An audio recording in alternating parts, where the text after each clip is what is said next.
Hello everyone, welcome to Makers Education.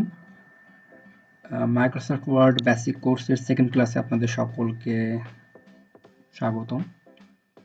গত ক্লাসে আমরা কি জিনিসগুলো শিখেছিলাম মনে আছে? আমরা একটু রিমাইন্ড করি। গত ক্লাসে আমরা শিখেছিলাম যে ফাইলের কাজ আমরা শিখেছিলাম, ফাইল ট্যাবে কি জিনিসগুলো থাকে। তারপর আমরা শিখেছিলাম কুইক অ্যাক্সেস টুলবারে কোন জিনিসগুলো থাকে এবং এটার কাজ কি। এখানে আমরা আমাদের পছন্দ মতো বিভিন্ন টুলস রাখতে পারি। আমি যেরকম এখানে প্রিন্টের অপশন রেখেছি, তারপরে সার্চের অপশন রেখেছি, হাইপার লিঙ্কের অপশন রেখেছি। হ্যাঁ, এখানে একটা পেজ সেটআপের অপশন রয়েছে। এরকম বেশ কিছু অপশন আমি রেখেছি।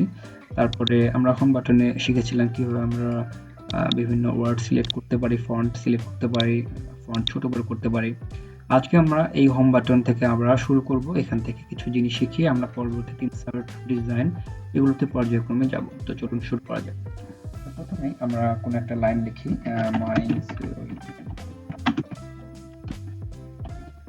কান্ট্রি ইজ বাংলাদেশ, লিখলাম, লিখলাম। তো এটাকে আমরা এখন মনে আছে কিভাবে আমরা সিলেক্ট করব কিংবা আমরা কিভাবে এটার ফন্ট চেঞ্জ করব। ফন্ট চেঞ্জ করতে গিয়ে আমরা এখানে ক্লিক করব। ক্লিক করার পরে আমরা আমাদের পছন্দ মতো ফন্ট নিলাম। আপনারা হয়তো খেয়াল করেছেন আমি হচ্ছে যে মাঝে মাঝেই আমার পেজটাকে বড় ছোট করি। তো পেজ বড় ছোট করার ক্ষেত্রে কিন্তু এই যে নিচের দিকে রয়েছে এখানে মাইনাস বাটনে ক্লিক করলে পেজ ছোট হয়ে যাবে। আবার যদি আপনি প্লাসে ক্লিক করেন এদিকে তাহলে আস্তে আস্তে পেজ বড় হবে। আমরা যারা কম্পিউটারে বা কম্পিউটারে কিংবা ল্যাপটপে আমরা যারা মাউস ইউজ করি, সেই মাউসের যে স্ক্রল বাটনটা রয়েছে অর্থাৎ চাকার মতো যে স্ক্রল সার্কুলার বাটনটা রয়েছে, এটাকে আপনি যদি আপওয়ার্ড করেন অর্থাৎ ফরওয়ার্ডের দিকে যদি করেন তাহলে এটা পেজটা বড় হবে। আর যদি আপনি ডাউনওয়ার্ড যদি প্রেস করেন সেক্ষেত্রে ফুল ডকুমেন্টের যে উইন্ডোটা সেটা কিন্তু আস্তে আস্তে ছোট হতে থাকবে। আমি আবার সামনের দিকে ক্লিক করছি, দেখেন। ও ভালো কথা, এটা করতে গিয়ে কিন্তু অবশ্যই ওই যে যেটা বলেছিলাম কন্ট্রোল চেপে ধরতে হবে। যে কোনো শর্টকাটের মাদার হচ্ছে কন্ট্রোল। কন্ট্রোল চেপে ধরে আপনি বাকি কাজটা করতে হবে। তাহলে কন্ট্রোল চেপে ধরে আমি আমার যে মাউসের স্ক্রল যে বাটনটা সেটা আমি সামনের দিকে প্রেস করছি, সামনের দিকে চালাচ্ছি অনেকটা সাইক্লিং এর মতো। তাহলে আমার পেজটা বড় হচ্ছে। আবার আমি ব্যাকওয়ার্ডে আসছি, ব্যাকওয়ার্ডে আমি প্রেস করছি অর্থাৎ ব্যাকওয়ার্ডে আমি সাইকেল রান করছি, সেক্ষেত্রে আমার কিন্তু পেজটা ছোট হয়ে আসছে। ওকে, ঠিক আছে। তাহলে এখন অনেকেই জানতে চেয়েছেন যে কিভাবে আমি আমার এই লাইনটাকে বা ওয়ার্ডটাকে আরো শর্টকাটে আমি ছোট বড় করতে পারি। সেক্ষেত্রে মাইক্রোসফট ওয়ার্ড এখানে আপনাদের সুবিধার্থে দিয়ে দিয়েছে। আমি যদি এই বাটনে ক্লিক করি তাহলে আমার এই লাইনটা বড় হতে থাকবে। আবার যদি ঠিক পাশেটা আমি ক্লিক করি তাহলে আমার লাইনটা ছোট হতে থাকবে। আমি যদি আমার এই ওয়ার্ডটাকে বিভিন্ন অন্যরকম একটু গ্রাফিক ডিজাইনের মতো কালার করতে চাই, সেক্ষেত্রে আমি এভাবে কালার করে দিতে পারি। ঠিক আছে, ওকে। এখন আমরা দেখব কিভাবে আমরা কোনো লেখায় আমরা অনেক সময় ম্যাথমেটিক্যাল টার্ম আমাদের ইউজ করতে হয়। সেক্ষেত্রে আমরা কিভাবে কোনো একটি স্কোয়ারের কাজ বা স্কোয়ারের টাইপিং আমরা কিভাবে করতে পারি। সাপোজ আমি লিখলাম a প্লাস বি, আমি হোল স্কোয়ার চাপবো, ঠিক আছে। তাহলে আমি এখানে 2 দিয়ে দিলাম। এখন এই টুটাকে তো আমার উপরের দিকে নিতে হবে, তাই না, যেহেতু এটা হোল স্কোয়ার। সেক্ষেত্রে সেক্ষেত্রে আমি এই 2 টাকে শুধু সিলেক্ট করব। সিলেক্ট করার পরে এই যে এখানে স্কোয়ার একটা অপশন রয়েছে, আমি যদি এটাতে ক্লিক করি তাহলেই কিন্তু আমার স্কোয়ার চলে আসবে। এখন আমি এর পাশে যাই ক্লিক করব সবই কিন্তু আমার স্কোয়ারে টাইপ হতে থাকবে। কিন্তু স্কোয়ারে টাইপ হতে থাকলে তো হবে না, আমাকে তো আবার নরমাল লাইনে ফিরে আসতে হবে। সেক্ষেত্রে আপনি আবারও স্কোয়ারে ক্লিক করবেন, তাহলে এখান থেকে আমার দাগটা চলে গেল। এখন আমি আবার নরমাল লাইনে ফিরে এসেছি, আবারও নরমাল লাইনে ফিরে এসেছি, ঠিক আছে। এভাবে আমি আবার এখানে যদি স্কোয়ার রাখতে চাই তাহলে আমি এখানে স্কোয়ারে ক্লিক করব। ক্লিক করে আমি এখানে 3 বা 4 যা খুশি আমি দিতে পারি, ঠিক আছে। ওকে, আমরা যখন ম্যাথমেটিক্যাল টার্মে পারমুটেশন কম্বিনেশনে বিভিন্ন ম্যাথ করি সেক্ষেত্রে আমরা দেখতে পাই যে কম্বিনেশন যেমন সি থাকে, আমি তাকে কালারটা নরমাল করে দিই, ঠিক আছে। এটা আমাদের জন্য বেটার হবে। সব সময় ডিজাইন ভালো না, তাই না? ওকে, তার আগে একটা জিনিস শিখিয়ে নেই কিভাবে আমরা আমাদের যে ফন্ট গুলো রয়েছে, এই যে আমি এখন ক্লিক করছি, এখানে সব কিন্তু লিটল লেটার আসতেছে, ক্যাপিটাল লেটার আসতেছে না। ক্যাপিটাল লেটার আসতে গেলে দুটা ভাবে কাজ করা যায়, সেটা হচ্ছে আমরা যদি ক্যাপস লক চাপ দিই, ক্যাপস লক চাপ দেওয়ার পর আমরা যাই টাইপ করব সব আমাদের ক্যাপিটাল লেটার আসবে। আর ক্যাপস লক বাদ দিয়ে ক্যাপস লককে অফ রেখে আমরা যদি টাইপ করি, আমাদের সকল লেটার বা সকল ওয়ার্ড কিন্তু ছোট হাতের অক্ষর অর্থাৎ লিটল লেটারে আসবে।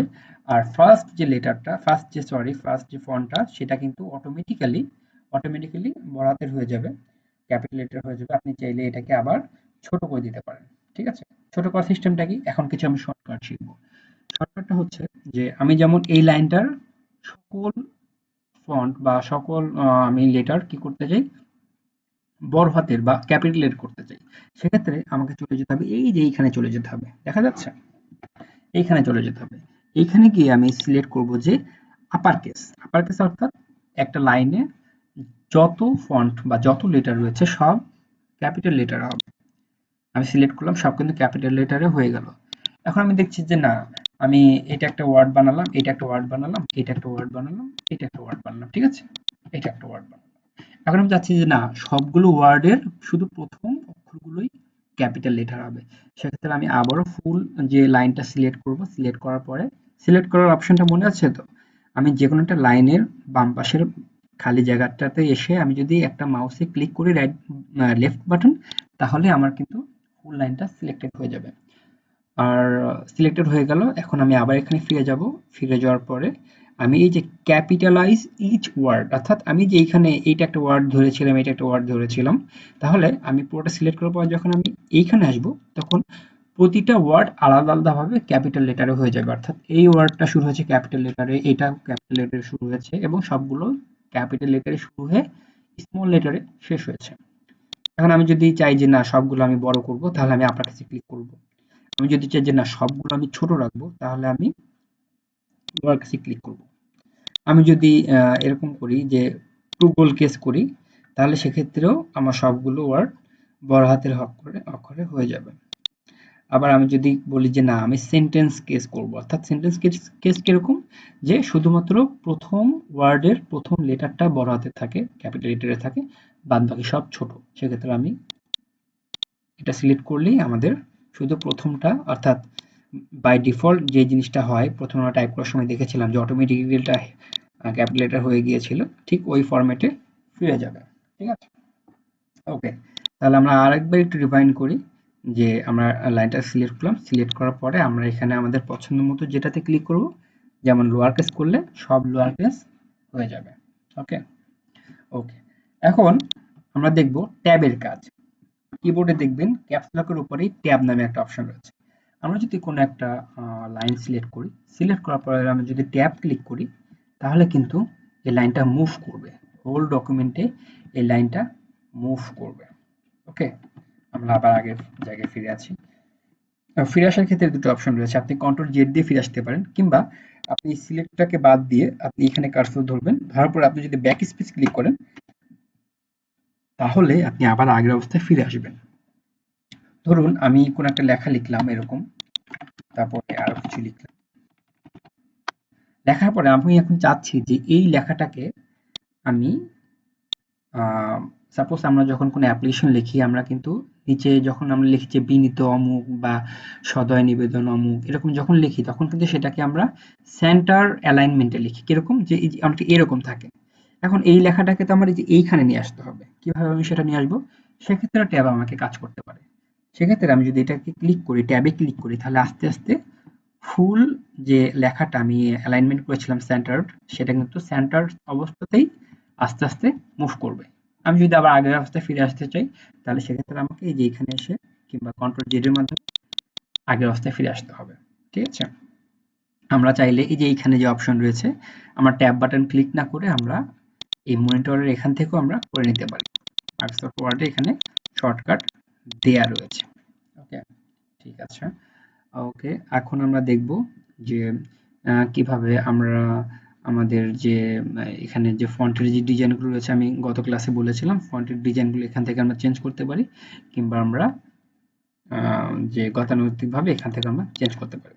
ওকে, এখন আমরা আর কিছু জিনিস দেখব, সেটা হচ্ছে যে ইনসার্টের কাজ আমরা দেখব। আমরা আমাদের হোম বাটনের যে কাজগুলো ছিল সেগুলো আমরা মোটামুটি দেখেছি। এখানে ফাইন্ড বাটন রয়েছে, ফাইন্ডের কাজটা হচ্ছে আপনার আপনি অনেক বড় একটা ডকুমেন্ট লিখেছেন, এখন সেই ডকুমেন্ট থেকে স্পেসিফিক কোনো একটা লাইন আপনার খুঁজে বের করা দরকার, স্পেসিফিক কোনো একটা রেজাল্ট, কোনো একটা রোল খুঁজে বের করা দরকার, ঠিক আছে? সেক্ষেত্রে আপনি যদি ফাইন্ডে ক্লিক করেন তাহলে আপনার এখানে আসবে যে আপনি কিছু একটা লেখেন, সেটা আপনার যদি ওয়ার্ডে থাকে তাহলে সেটা ম্যাচ করলে খুঁজে পাবেন আপনি। সাপোজ আমি জিবিএফ, এই যে এইটাকে টাইপ করবো এখানে, দেখে খুঁজে পাওয়া যায় কিনা, ঠিক আছে?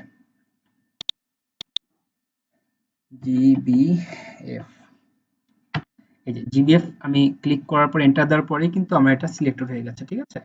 যে হ্যাঁ, আপনার এই নামে একটা ওয়ার্ড রয়েছে। এখন আমি যদি চাই যে না, আমার যত এরকম জিবিএফ আছে কিংবা আমার পুরো যে আর্টিকেল রয়েছে, আর্টিকেলে যতগুলো জি রয়েছে সবগুলো জি আমি এতে কনভার্ট করব, সেক্ষেত্রে আমি যেটা করব সেটা হচ্ছে যে আমি এইখানে ক্লিক করব, ক্লিক করার পরে আমি রিপ্লেসে যাব, রিপ্লেসে যাওয়ার পরে আমি আমার দুইটা বক্স থাকবে এখানে, এখানে আমাকে জিজ্ঞেস করা হচ্ছে যে আপনি কোন জিনিসটাকে রিপ্লেস করবেন। আমি বললাম যে আমি জি কে রিপ্লেস করব, ঠিক আছে? তারপরে জি কে আপনি কি দ্বারা রিপ্লেস করবেন, আমি এ দ্বারা রিপ্লেস করব, বড় হাতের এ অর্থাৎ ক্যাপিটাল লেটারে এ দ্বারা রিপ্লেস করার পরে আমি বলবো, আমাকে বলবো যে আপনি কি একটাই মাত্র মানে রিপ্লেস করবেন নাকি সবগুলো রিপ্লেস করবেন। সাপোজ আপনি যদি শুধু যেটা আমি সিলেক্ট করেছি শুধু সেটাই যদি আপনি রিপ্লেস করতে চান তাহলে ফাইন্ড নেক্সট এ দিবেন, ক্লিক করবেন, সরি ফাইন্ড নেক্সট না, রিপ্লেস নেক্সট এ ক্লিক করবেন। আহ, তারপরে আপনি যদি চান যে না আপনি সবগুলো রিপ্লেস করবেন তাহলে আপনি রিপ্লেস অল এ ক্লিক করবেন। রিপ্লেস অল এ ক্লিক করলে আপনাকে একটা কনফার্মেশন চাইবে, দেন আপনি কনফার্ম করলে আপনার সবগুলো ডকুমেন্টের যত জি আছে আপনি দেখবেন এখানে আর কোনো জি নাই, সকল জি কিন্তু এ হয়ে গেছে এবং যেগুলো আগে এ ছিল সেগুলো তো এ আছেই। তাহলে আমরা মজার একটা জিনিস শিখলাম কিভাবে আমরা কোনো ডকুমেন্টে ফাইন্ড করতে পারি। ফাইন্ড করার ক্ষেত্রে শর্টকাট ফর্মটা হচ্ছে যে কন্ট্রোল প্লাস এফ ক্লিক করতে হবে। আমি দেখাচ্ছি, আমি কন্ট্রোল চেপে ধরেছি, এখন আমি কন্ট্রোল প্লাস এফ ক্লিক করব। এই যে আমার এখানে চলে এসেছে, সার্চের বাটন চলে এসেছে, ফাইন্ডের বাটন যেটাকে বলে, এবং আমরা এখান থেকে ইচ্ছা করলে রিপ্লেস করতে পারি, কিংবা অ্যাডভান্স ফাইন্ডিং বলতে বোঝায় যে এখানে স্পেসিফিক কোনো লেটার, স্পেসিফিক কোনো আইকন যদি আপনি খুঁজতে চান সেক্ষেত্রে আপনি এটা থেকে খুঁজে নিতে পারেন, ঠিক আছে? ওকে, ফাইন্ডের নিচে রিপ্লেস আছে, এখান থেকে আপনি ক্লিক করে রিপ্লেস আসতে পারেন। আর সিলেক্টের ব্যাপারটা হচ্ছে যে আপনি সাপোজ এটা অ্যাকচুয়ালি রেখেছে অনেকে, যদি কিবোর্ডের কোনো সমস্যা হয় যে কিবোর্ডের সমস্যার কারণে কন্ট্রোল এ আপনি সিলেক্ট করতে পারছেন না, তো এই জিনিসটা মাইক্রোসফট ওয়ার্ড কিন্তু যারা নির্মাতা তারা মাথায় রেখেছে, এ কারণে তারা এই বাটনগুলো এখানে রেখেছে যে আপনি চাইলে এখান থেকেও ক্লিক করে ফুল যে ডকুমেন্ট সেটা আপনি সিলেক্ট করে নিতে পারেন, ঠিক আছে? ইন কেস আপনার যদি কিবোর্ড যদি কাজ না করে, অনেক সময় এরকম হয় কিন্তু ল্যাপটপের ক্ষেত্রে কিন্তু এটা খুবই প্রচলিত, বারংবারই আমাদের মাঝে মাঝে এটা ফেস করতে হয় যে কোনো একটা স্পেসিফিক কিবোর্ড, স্পেসিফিক কি কাজ করছে না, দেখা গেল আপনার কন্ট্রোল কিটাই কাজ করছে না, সেক্ষেত্রে আপনার অন্যান্য কিগুলো ভালো থাকলেও আপনি কিন্তু শর্টকাট কমান্ডে কাজ করতে পারবেন না, ঠিক আছে? তো এই ছিল আজকের সেকেন্ড ক্লাসের প্রথম পর্যায়ের অংশটুকু। আমরা এখন আমাদের মেইন স্ট্রিমে চলে যাব, অর্থাৎ আজকে আমাদের এই ইনসার্ট বাটন নিয়ে কাজ করার কথা সেকেন্ড ক্লাস। তো আমাদের ফার্স্ট ক্লাসটি একটু লেন্থি হয়ে গিয়েছিল, প্রায় 30 মিনিটের ছিল। তো আমরা চেষ্টা করবো সেকেন্ড ক্লাসটা একটু শর্ট করার, বিকজ একটানা অনেকক্ষণ মনোযোগ ধরে রাখাটা একটু ডিফিকাল্ট হয়ে পড়ে আমাদের সকল ক্ষেত্রে, বিশেষ করে আমার ক্ষেত্রে তো হয় না। আমি আমার স্টুডেন্ট লাইফে কখনোই একটানা আধা ঘন্টার বেশি পড়তে পারিনি। যত কম পড়তাম আমি দেখেছি ততই ভালো মনে থাকতো, ঠিক আছে? হাউএভার, তো আমরা এখন ইনসার্ট বাটনে দেখব যে ইনসার্ট বাটনের কাজ কি। আমি এটাকে ইনসার্ট বাটন বলছি বোঝার সুবিধার্থে, এটার অ্যাকচুয়াল নাম হচ্ছে ইনসার্ট ট্যাব। ওকে, ঠিক আছে, এটা হচ্ছে মেইন যে টুলবার, মেইন টুলবারের মধ্যে এইটা হচ্ছে বিভিন্ন টুলস, ঠিক আছে? এগুলো হচ্ছে বিভিন্ন টুলস, তো এইটাকে বলা হচ্ছে ইনসার্ট ট্যাব। ওকে, ইনসার্ট ট্যাবের মধ্যে আমরা এখানে প্রথমে দেখতে পাবো এখানে কভার পেজ নামে একটা জিনিস আছে। সাধারণত আমরা যারা অ্যাসাইনমেন্ট করি কিংবা বিভিন্ন প্রজেক্ট করি আমরা কিন্তু কভার পেজ করার দরকার হয় আমাদের। তো এখানে বিভিন্ন টেমপ্লেট রয়েছে বা স্যাম্পল রয়েছে, আমরা এগুলোতে ক্লিক করলে আমাদের পছন্দ মতো বিভিন্ন কভার আমরা পেতে পারি। আমি পার্সোনালি কখনো এগুলো দিয়ে কাজ করিনি, আমি আগের মতোই ওই একটা ব্ল্যাঙ্ক ডকুমেন্ট নিয়েছি, তারপর নিজের ইচ্ছা মতো যেখানে বিভিন্ন শেপ রয়েছে এখানে বিভিন্ন শেপে ক্লিক করে, ঠিক আছে, বিভিন্ন শেপে ক্লিক করে আমি আমার পছন্দ মতো যেই এটা কভার পেজটা করা দরকার সেটা আমি করেছি।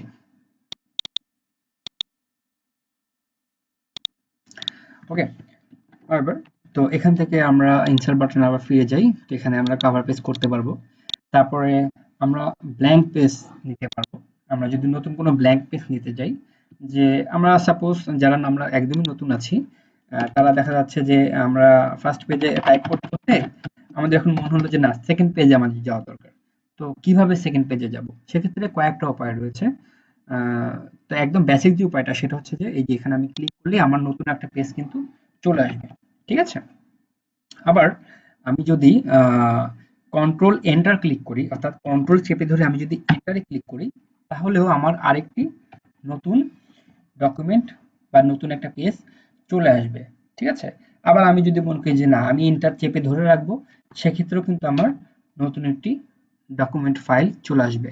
নতুন একটি ডকুমেন্ট ফাইল না অ্যাকচুয়ালি, অর্থাৎ নতুন একটি পেজ চলে আসবে। ঠিক আছে? ওকে, নতুন একটি ডকুমেন্ট ফাইল বলতে কিন্তু আলাদা একটি ফাইল বোঝায়, সেইটার আবার নাম কিন্তু ডিফারেন্ট হবে। তাহলে আমি এখন এন্টার চাপ দিয়ে ধরে রাখি, এক্ষেত্রে কিন্তু কন্ট্রোল চাপ দিয়ে ধরতে হবে না। ঠিক আছে? শুধু এন্টার চাপ দিয়ে ধরে রাখলেও আমার কিন্তু পেজ এরকম ক্রিয়েট হতেই থাকবে, ক্রিয়েট হতেই থাকবে। দেখেন কতগুলো পেজ ক্রিয়েট হয়ে গেছে। ঠিক আছে? ওকে, আমরা এখন ফার্স্ট পেজে চলে আসি।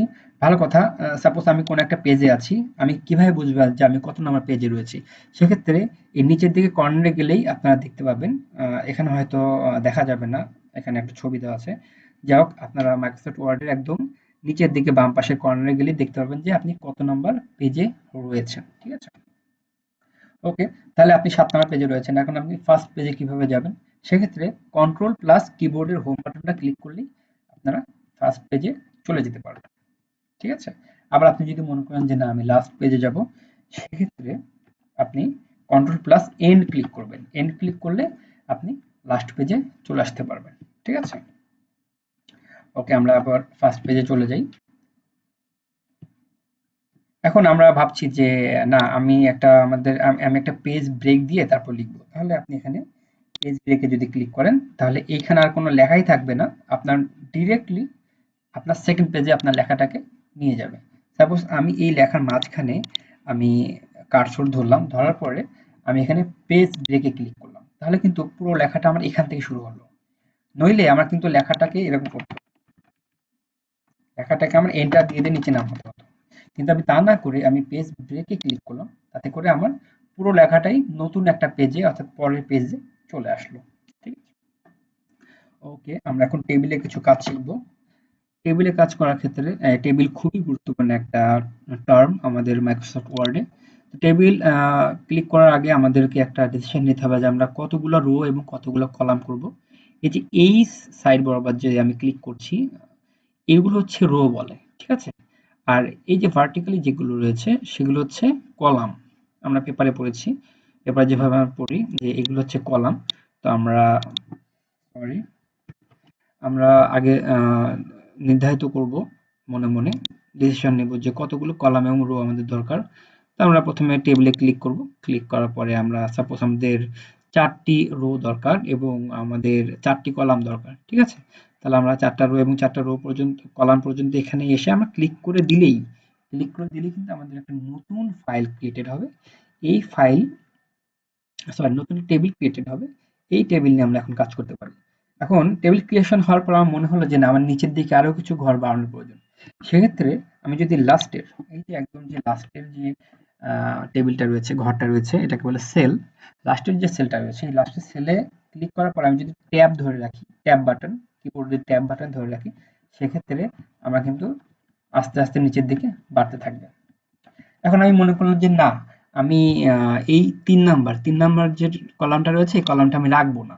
সেক্ষেত্রে আপনি এই যে এখানে ক্লিক করার পর দেখবেন যে ডিলিট রয়েছে। আপনি যদি ডিলিটে ক্লিক করেন, তাহলে আপনাকে জানতে চাইবে আপনি আসলে কি ডিলিট করতে চান। আপনি কি কলামটা ডিলিট করতে চান, নাকি ১ম রোটা ডিলিট করতে চান, নাকি এন্টার টেবিলটা আপনি ডিলিট করতে চান?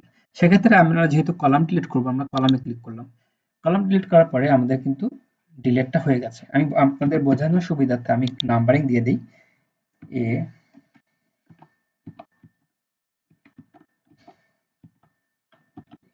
নাম্বারিং দিলাম। এখন আমি এইটাকে আমি ডিলিট করব। তাহলে আমি ডিলিটে গিয়ে আমি ডিলিট কলাম ক্লিক করলাম। এখন দেখেন এ, বি এবং ডি আছে, সি চলে গেছে। এটাকে আমরা চাইলে অন্যভাবেও আমরা ডিলিট করতে পারি। কিভাবে ডিলিট করব? আমরা এই কলামটাকে এই যে এখানে যে কোনো কলাম ডিলিট করতে গেলে তার উপরে এইভাবে যখন তীর আসবে তখন আপনি সিলেক্ট করবেন, মাউসের লেফট বাটন ক্লিক করে সিলেক্ট করবেন। তারপরে আপনি কাট করার মাধ্যমে আপনি কিন্তু এই কলামটা ডিলিট করে দিতে পারেন। কিরকম? আমি যদি কন্ট্রোল প্লাস এক্স ক্লিক করি তাহলে আমার এই কলামটা চলে যাবে। কিরকম? আমরা দেখি কন্ট্রোল প্লাস এক্স, ব্যাস আমার কিন্তু কলামটা চলে গেল। আর আমি চাচ্ছি যে না আমি আবার আগের অবস্থায় ফিরে যাব, সেক্ষেত্রে কি করতে হবে?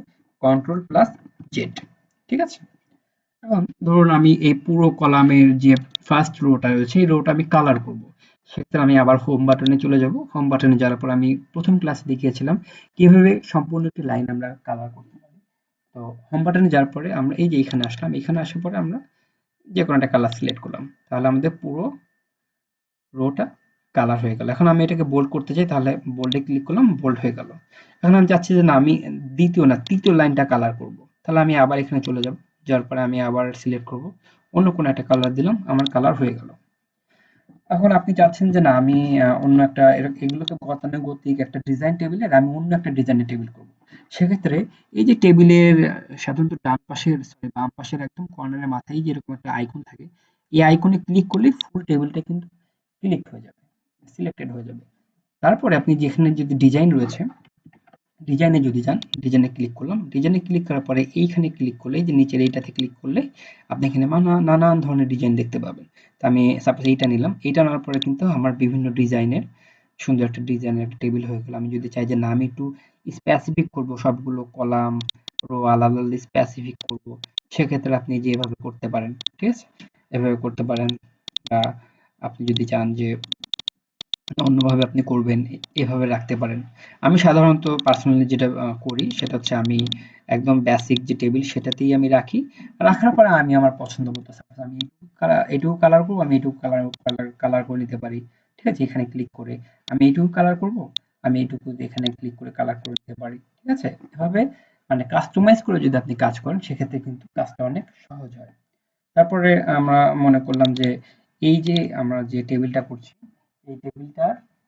এই টেবিলটার হচ্ছে যে যে রো চারপাশে যে বাউন্ডারি গুলো রয়েছে, সেলের বাউন্ডারি, এইগুলোর কালার আমরা চেঞ্জ করতে পারি। কিভাবে? আমরা এখানে গিয়ে এখানে যে বর্ডারের যে কালার রয়েছে এখান থেকেও আমরা নিতে পারি। এখানে আপনার গেলে দেখবেন যে এখন এইখানে যদি ক্লিক করেন এখানে হচ্ছে বাই ডিফল্ট একটা কালার থাকবে। আবার আমি যদি চাই যে না আমি কালারের পরিমাণ অন্যরকম করব, সরি এটা হবে না।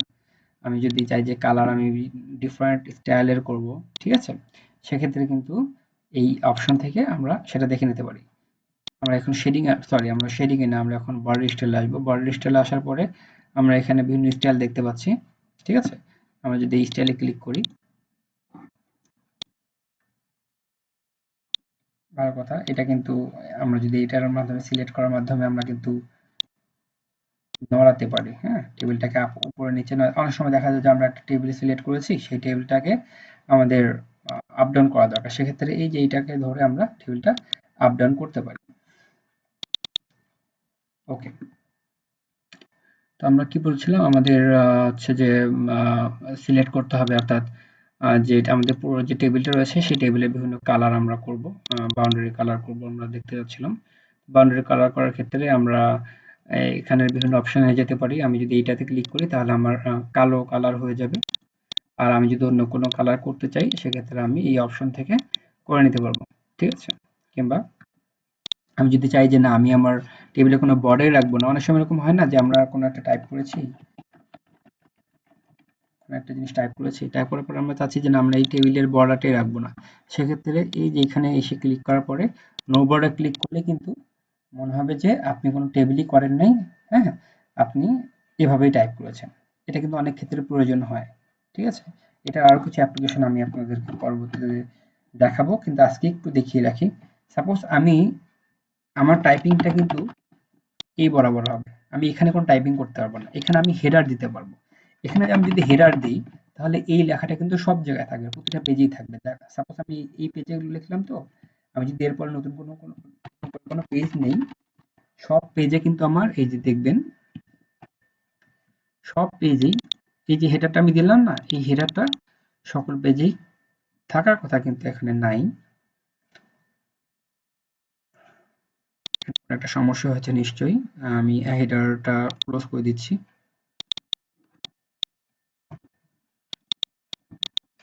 হেডারটা ক্লোজ করে দিচ্ছি। আমি যদি এখানে কিছু একটা লিখি,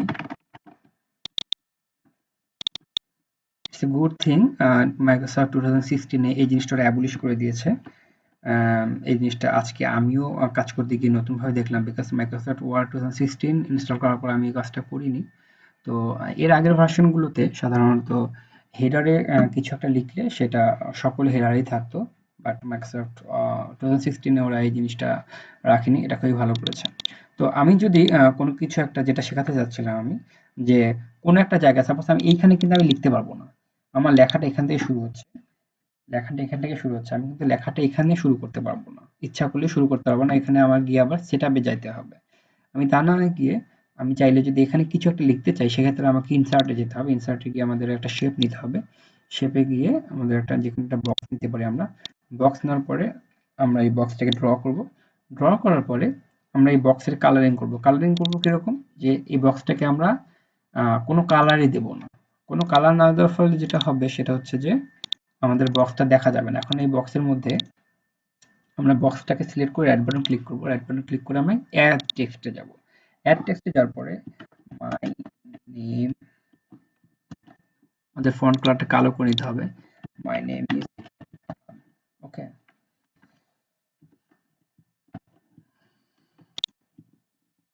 এখন এই লেখাটা আমি যে সিলেক্ট করেছি, এখন এই লেখাটাকে চাইলে কিন্তু আমি ওয়ার্ডের যে কোনো জায়গায় নিয়ে যেতে পারি। আমি ওয়ার্ডের এখানে নিয়ে যেতে পারি। নিয়ে যাওয়ার পর আমি যদি বাইরে ক্লিক করি, আমার কাছে মনে হবে কি আমি এখানে টাইপ করেছি, বাট আমি কিন্তু অ্যাকচুয়ালি এখানে টাইপ করিনি, আমি এখানে বক্সের মাধ্যমে নিয়ে এসেছি। তো এই ছিল বক্সের একটা কাজ। এই বক্সের মাধ্যমে এবং বক্সের কালারিং এর মাধ্যমে আপনারা কিন্তু খুব সহজেই যে কোনো জায়গায় লিখতে পারেন। যে কোনো জায়গায় আপনারা লেখা লিখতে পারেন। ওকে, এটাকে আমি এখন ডিলিট করে দিচ্ছি। আমরা আবার ইনসার্টে ফিরে যাই। ইনসার্টে আমরা এতক্ষণ দেখলাম কিভাবে আমরা টেবিল ড্র করতে পারি এবং কিভাবে আমরা নতুন একটি কভার পেজ করতে পারি বা নতুন একটি পেজ ক্রিয়েট করতে পারি। এখন আমরা দেখব পেজে আমরা আমাদের ওয়ার্ড ডকুমেন্টে কিভাবে ছবি ইনসার্ট করতে পারি। পিকচার ইনসার্টের করার ক্ষেত্রে এখানে বিভিন্ন অপশন রয়েছে। আমরা এখান থেকে পিকচার সিলেক্ট করতে পারি। কিন্তু ইউজুয়ালি আমরা যেটা করি, আমরা বাইরের যে কোনো একটা পিকচার, সাপোজ এখান থেকে আমরা একটা পিকচার নিলাম, এমটি নিলাম। এটা নিয়ে আমরা যদি ওয়ার্ডে পেস্ট করি, ওয়ার্ডে পেস্ট করলে আমাদের কিন্তু এখানে ছবিটা চলে আসবে। আমাদের এখান থেকে ম্যানুয়ালি ছবি সিলেক্ট করার কোনো প্রয়োজন নেই। আমরা বাইরে থেকে কোনো একটা ছবি কপি করে রাখবো। পরে এখানে এসে পেস্ট করলেই আমরা সেই ছবিটা পেয়ে যাব। তারপর এই ছবিকে আমরা বিভিন্নভাবে কাজ করতে পারি। এখন ছবি কাজ করার ক্ষেত্রে যেহেতু ছবি সিলেক্ট করেই ফেলেছি, ছবির কাজের কিছু আমি টিপস শিখিয়ে দিই। সেটা হচ্ছে, এই ছবিটাকে এখন মুভ করা যাচ্ছে না। এটাকে মুভ করতে গেলে আপনাকে এই অবশ্যই পজিশনে ক্লিক করতে হবে। এখানে বিভিন্ন পজিশন রয়েছে। আপনি প্রথমে যেকোনো একটা পজিশনে ক্লিক করবেন। ক্লিক করার পরে আমার ছবিটা আমাদের ফার্স্ট পেজে চলে এসেছে। এখন এই ছবিটাকে আমি যেকোনো জায়গায় মুভ করতে পারবো। অর্থাৎ এর পজিশনটা আগে সিলেক্ট করতে হবে। পজিশন সিলেক্ট করা মানেই এটাকে মুভ করার মতো উপযোগী করে ফেলানো। তারপরে আমি এটাকে সাইজ করতে পারবো, এখানে আমি বাঁকাতে পারবো, যা ইচ্ছা আমি করতে পারবো। আমি যদি চাই এই ছবিটাকে ক্রপ করব, সেক্ষেত্রে আমি এই ছবিটাকে ডাবল ক্লিক করার পরে এই যেখানে ক্রপ রয়েছে, ক্রপে যাব। ক্রপে আমি ক্লিক করলে আমি এই যে আমার পছন্দ মতো ছবি এখানে ক্রপ করতে পারবো। ক্রপ করে বাইরে একটা ক্লিক করলেই আমার ছবিটা ক্রপ হয়ে যাবে। আমি যদি চাই যে না, আমার এই ছবিটা বিভিন্ন শেপে ক্রপ করবো, সেক্ষেত্রে আমি ক্রপের নিচে এখানে ক্লিক করবো। ক্লিক করার পরে আমি এখানে শেপে যাব। শেপে যাওয়ার পরে আমি যদি গোল করতে চাই, তাহলে আমি গোলে ক্লিক করবো। তাহলে আমার পিকচারটা গোল হয়ে গেল। এভাবে কিন্তু আপনারা লগো ডিজাইন করতে পারেন। আমি যদি কর্নার থেকে ক্লিক করি, কর্নার থেকে চাপ দিই, তাহলে একই রেশিও মেনটেন করে ছবিটা বড় ছোট হবে। আমি যদি ডান বাম থেকে করি, তাহলে ছবিটা চ্যাপ্টা হয়ে যেতে পারে, বা এখান থেকে করলে ছবিটা চ্যাপ্টা হয়ে যেতে পারে। আপনি যদি মনে করেন যে এটা একটা টোটাল সার্কেল হবে, সেক্ষেত্রে আপনি ছবিটা ক্লিক করে এই যে এইখানে, এখানে একই মাপের দিবেন। দুইটা একই মাপের যদি দেন, অর্থাৎ এখানেও আমি সাপোজ এখানে আমি 1 দিলাম, এখানেও আমি 1 দিব।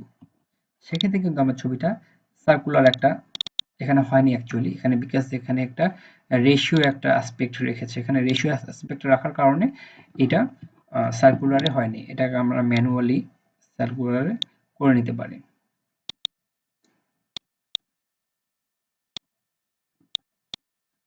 আমরা যদি শিফট চেপে আমরা যদি এটাকে বড় করতে চাই, তাহলে এটা আরো স্মুথলি বড় হবে।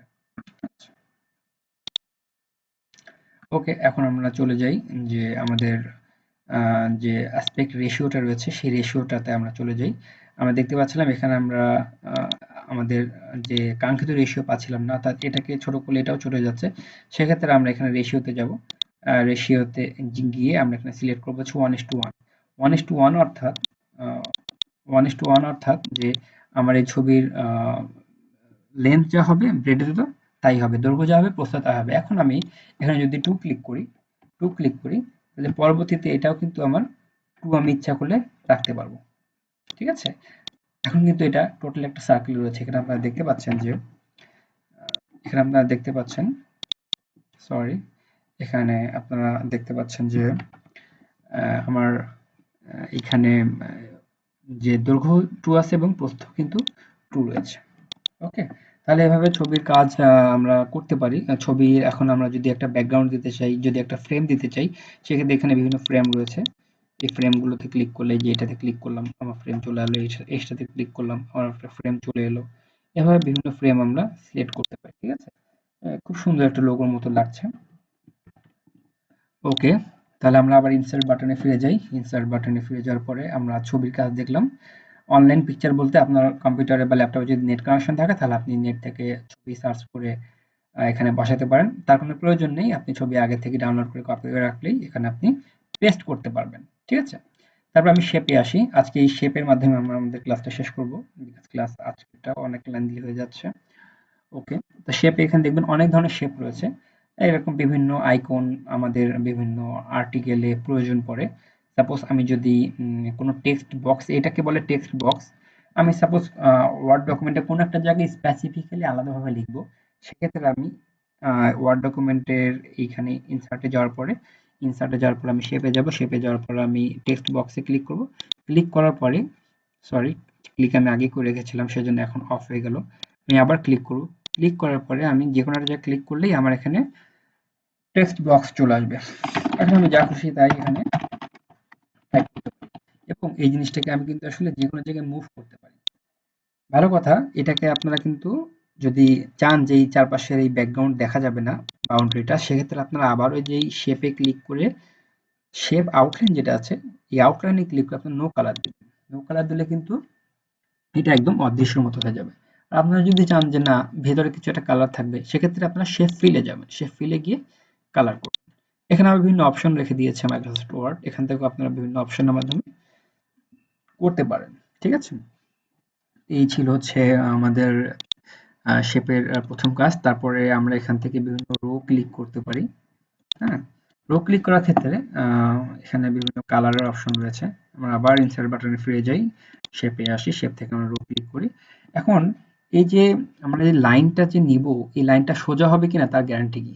আমি যদি শুধু আমার মাউস দিয়ে ওভাবে ক্লিক করতে থাকি তাহলে কিন্তু আমার লাইনটা কিন্তু সোজা থাকতেছে না। কেমন বাঁকা হয়ে যাচ্ছে। ঠিক আছে? বাট আমি যদি ইনসার্ট বাটনে যাই, ইনসার্ট বাটনে গিয়ে আবার আমরা লাইনে আসি। লাইন সিলেক্ট করার পরে আমি যদি শিফট ধরে রাখি, শিফট ধরে রেখেছি আমি। এখন আমি যদি ক্লিক করি, দেখেন আমার লাইনটা কিন্তু একদম সোজা থাকছে। ঠিক আছে? আমি যেভাবে খুশি সেভাবে সোজা যতদূর খুশি নিতে পারি। এখন এটাকে আমি সিলেক্ট করে উপর নিচে আনতে পারবো। কোনো সমস্যা হবে না। তো যে আপনারা যদি চান যে আপনাদের লাইনটা সোজা থাকবে, সেক্ষেত্রে শিফট বাটন চাপ দিয়ে ধরে রেখে পরে আপনারা একটা লাইন ড্র করবেন। সেক্ষেত্রে দেখবেন যে এটা অনেক স্মুথ হবে এবং এটাকে চাইলে আপনারা সোজা করতে পারেন। ছোট বড় করার ক্ষেত্রে শিফট ধরে রাখবেন। শিফট ধরে রেখে আপনারা ছোট বড় করবেন। ঠিক আছে? তাহলেও সোজা থাকবে। ওকে, তারপরে আমরা আবার চলে যাই। এখানে শেপের মধ্যে বিভিন্ন এখন যেগুলো আছে এগুলো বিভিন্ন বক্স, বিভিন্ন সাইজের বক্স রয়েছে, সার্কেল রয়েছে, ট্রায়াঙ্গেল রয়েছে। এই জিনিসগুলো আমরা যেকোনো একটা সিলেক্ট করে আমরা যদি এখানে ড্র করি তাহলেই ড্র হয়ে যাবে। তারপর এটাকে আমরা বিভিন্নভাবে যেরকম বাঁকা বা করতে পারি, আমরা এটাকে ঘোরাইতে পারি। ঠিক আছে? অর্থাৎ আপনি মাইক্রোসফট ওয়ার্ডে ঢোকার পরে এই কাজগুলো করার সময় নিজে নিজে একটু এক্সারসাইজ করবেন। কোনো একটাতে ক্লিক করলে আপনার মাইক্রোসফট ওয়ার্ডের কোনো ক্ষতি হয়ে যাবে না, আপনার ডকুমেন্টের কোনো ক্ষতি হয়ে যাবে না। ঠিক আছে? এটা জীবন না যে কোনো একটা কাজ একবার করে ফেললে সেটাকে আর রিমুভ করা যাবে না। আমাদের তো কন্ট্রোল প্লাস জেড আছেই। কন্ট্রোল প্লাস জেড দিয়ে কিন্তু আমরা সবকিছু আবার আগের অবস্থায় ফিরিয়ে নিয়ে আসতে পারি। আমাদের লাইফেও যদি কন্ট্রোল প্লাস জেড থাকতো খুবই ভালো হতো। না, আমার মনে হয় ভালো হতো না। কারণ সেক্ষেত্রে মানুষ শুধু ভুলই করতে থাকতো, তাই না? আসলে আল্লাহ তাআলা আমাদের ভালোর জন্য এই জিনিসগুলো হয়তো রাখেননি। However, তো এখানে অনেক শেপ রয়েছে। আপনারা এই শেপগুলো ট্রাই করবেন এবং ট্রাই করতে গিয়ে কোনো শেপে যদি ড্র করতে কোনো প্রবলেম ফিল করেন, ঠিক আছে? তাহলে আমাকে অবশ্যই জানাবেন। সবার জন্য রইলো আ ভালোবাসা এবং শুভেচ্ছা। ভালোবাসা উপলক্ষে আপনাদের জন্য একটা ভালোবাসা ড্র করে দিয়ে যাই। ঠিক আছে? ওকে, থ্যাংক ইউ সো মাচ। দেখা হবে থার্ড ক্লাসে। থার্ড ক্লাসে আমরা ইনসার্ট বাটন নিয়ে আরো কিছু কাজ করব। বিকজ আজকে আমাদের এগুলো শেষ হয়নি। আমাদের ফুটারের কাজ রয়েছে, হেডারের কাজ রয়েছে। আর আমাদের সিগনেচার ইনপুটের কাজ রয়েছে। এরকম এবং আমাদের মোস্ট ইম্পোর্টেন্ট একটা ভালো কাজ রয়েছে, সেটা হচ্ছে চার্ট ড্র করা। চার্ট ড্র করার কাজটা আমরা পরবর্তী ক্লাসে খুব সুন্দর করে শিখব ইনশাআল্লাহ। সে পর্যন্ত সবাই ভালো থাকবেন। ধন্যবাদ সবাইকে। Thank you so much.